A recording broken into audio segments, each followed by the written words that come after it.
Hi, everyone. Today, we're going to learn how you can use generative AI and large language models to manage your supplier risk.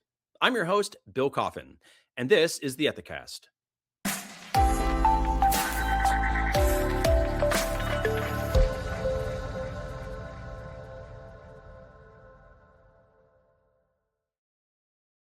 In our increasingly interconnected business world, organizational supply chains have become multi layered supply webs. As a result, the task of managing supply chain due diligence has become more important and more challenging than ever. But what if you could use generative AI and large language models to analyze things like program assessment data to accurately extrapolate your total universe of inherent and residual risk? With us today to talk about this is Craig Moss, Executive Vice President of Measurement at Ethisphere and a director at the Digital Supply Chain Institute and the Cyber Readiness Institute. He is also on the board for the Association of Professional Social Compliance Auditors. Craig is a prolific thought leader, public speaker, and author on the subjects of value chain, holistic risk assessment, and AI. His most recent byline with the Dow Jones Risk Journal is Using AI to Manage Supply Chain Risk, which explains how generative AI, when applied to program maturity data and ESG assessment data, provide E&C teams with an hourglass shaped funnel through which supplier risk suddenly becomes a whole lot more manageable. Craig, welcome back to the Ethicast. It's great to have you here once again. Bill, it's great to be back with you. I love doing the Ethicast with you. So, how can program maturity assessment data be used to find risk patterns that enable organizations to really harness the power of generative AI so that they can manage a much bigger scale of inherent and residual risk, especially within their supply chain? Yeah, Bill, I mean, the as you saw in the article, that's really what it's all about. And historically, what companies do is they use a funnel approach. So, and the figures that I use in the article, just so everybody has a picture, is imagine that you have 10,000 suppliers and that you need to do some kind of more in-depth due diligence on them. And the due diligence could be related to social, environmental, corruption, cybersecurity, data privacy. The idea is that you need to figure out who do we do more due diligence on. And what companies do now is they use this kind of funnel. So they funnel it down and they use what I'll call inherent risk data to narrow the funnel down to those that they're going to do that more in-depth due diligence on. And in doing that, there is a lot of inherent risk data out there now. And one of the things that AI and generative AI in particular have done is they've made it easier to collect and analyze inherent risk data. So you have all these sources, and you can go into a large language model or and be able to look at that from an inherent risk standpoint. But what that's doing is it's still creating that funnel. Mhm. What we are focused on now is how do you turn that funnel into an hourglass? And the way to do that is by collecting the right data at the narrow part of the funnel. So that more in-depth due diligence really needs to be focused on residual risk. And by that, I'm thinking about not only, it's really looking at the program maturity that a company has. What are the policies they have? What are the training that they run? Have they done their own internal risk assessment? What is the kind of monitoring that takes place? All of these things are critical to understand. And if you collect that good kind of program maturity, you're then able to look at inherent risk. You're able to look at the program maturity, and then the residual risk is like what's left over. So you could have a really high risk supplier with a really mature program, and the risk is relatively low, the leftover or residual risk.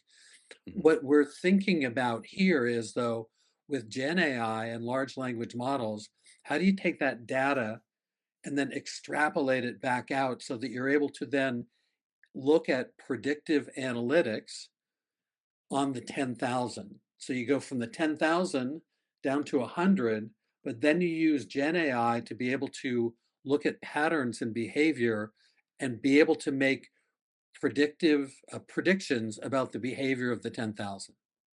In your article, you write that the most powerful and credible results from generative AI and large language models come from this combination of quantitative data and qualitative intelligence.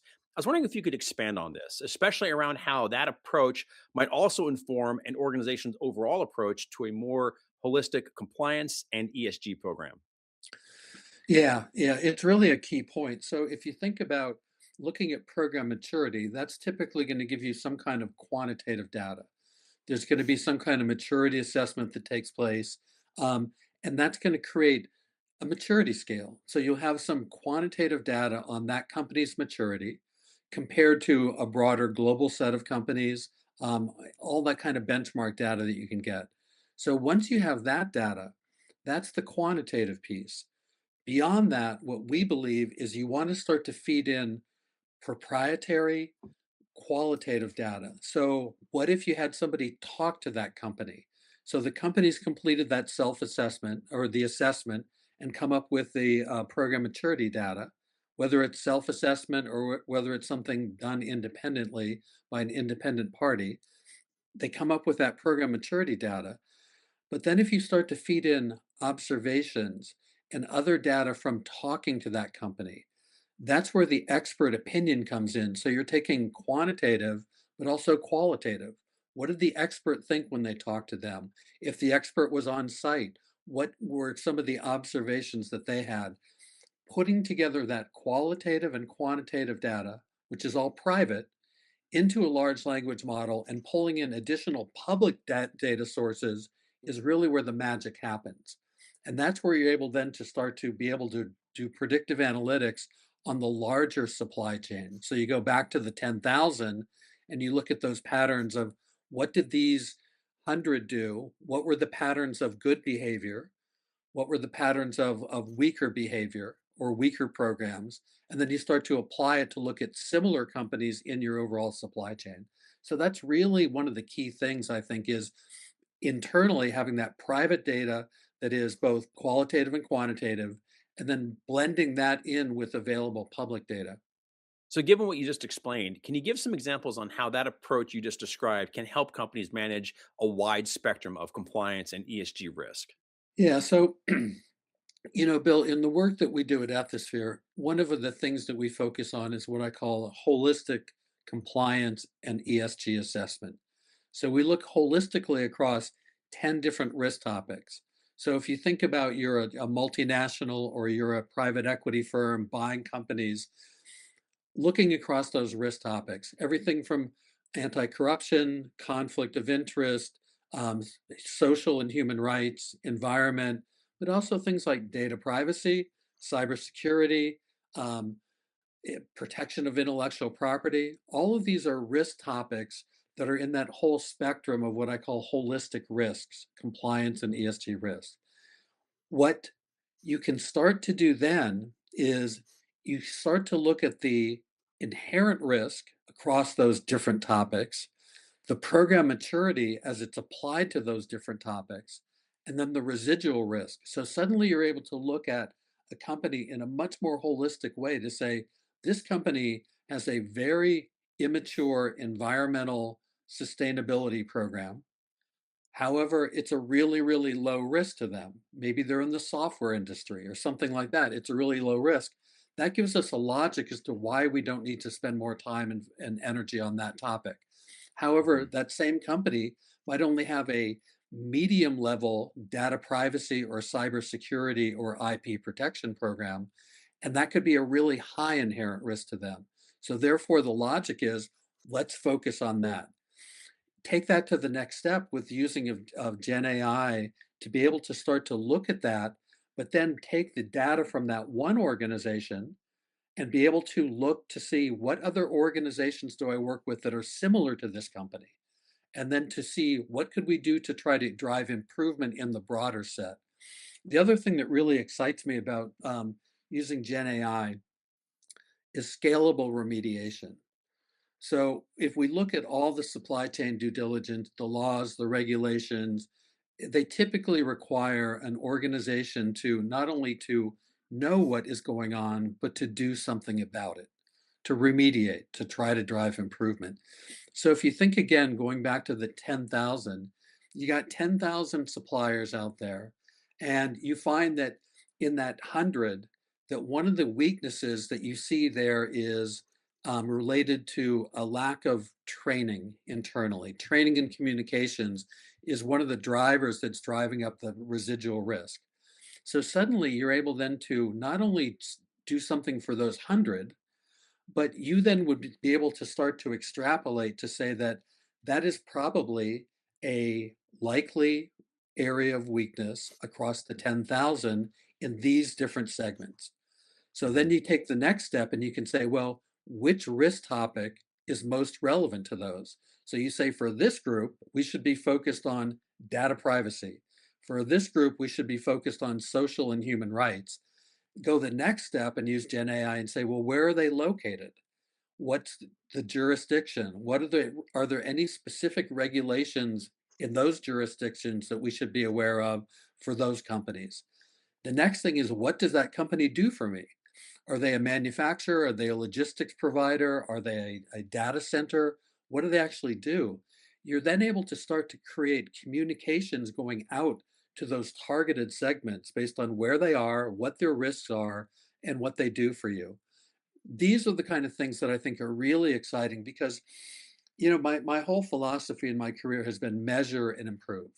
Program maturity assessment is a great measurement tool. Without it, you can't really get beyond this idea of an inherent risk to really getting an inherent residual risk. So you use that, but then from there, if you start to think about how do we try to drive improvement, what's the transition from measurement to improvement? And that to me is where things get really exciting. You also, as a company, would be able to do things internally. So, what if you look and you say, based on what we're seeing out there, we actually should update our code of conduct, our supplier code of conduct. Maybe it's in the human rights area, maybe it's in the conflict of interest area, but you see it, you have enough data using the Gen AI to be able to see what the patterns are. You then could say, I'm going to update my supplier code of conduct. I'm going to send out a communication to all 10,000 suppliers with the updated code, explaining why we updated it, and again, giving them some guidance on how we want them to try to meet our expectations. So these are all things where it's really, really effective, but it only works if you get the right data at the narrow part of that funnel. Without that, you're still just doing a better job of analyzing the narrow part of the funnel. Mhm. Um, so that to me is where things get really exciting is how do you start to then use this to really, really drive improvement? Craig, thanks for stopping by and sharing your insights on this topic. I know our audience has gotten a lot out of this series, so we really appreciate your efforts here. Thanks so much, Bill. It's been a pleasure, and I look forward to the next time. To read Craig's article, Using AI to Manage Supply Chain Risk, please visit the Dow Jones Risk Journal at dowjones.com. It's the latest in a series of articles that Craig has published, and all of them are deeply informative. We'll leave a link to Craig's article in the show notes for this episode. Likewise, be sure to check out Craig's other Ethicast episodes in this series, which includes leveraging residual risk data to go beyond reporting and don't sleep on supply chain social compliance audits. We'll also provide the links for those episodes in this episode's show notes. To learn how AI is transforming the state of the art in ethics and compliance, visit ethisphere.com to get your free copy of our report, AI in Ethics and Compliance Risk to Manage, Tool to Leverage, which features an overview of AI regulatory trends, AI governance best practices, and compelling use cases from E&C leaders at Cargill, Palo Alto Networks, and Verisk. Thanks for joining us. We hope you've enjoyed the show.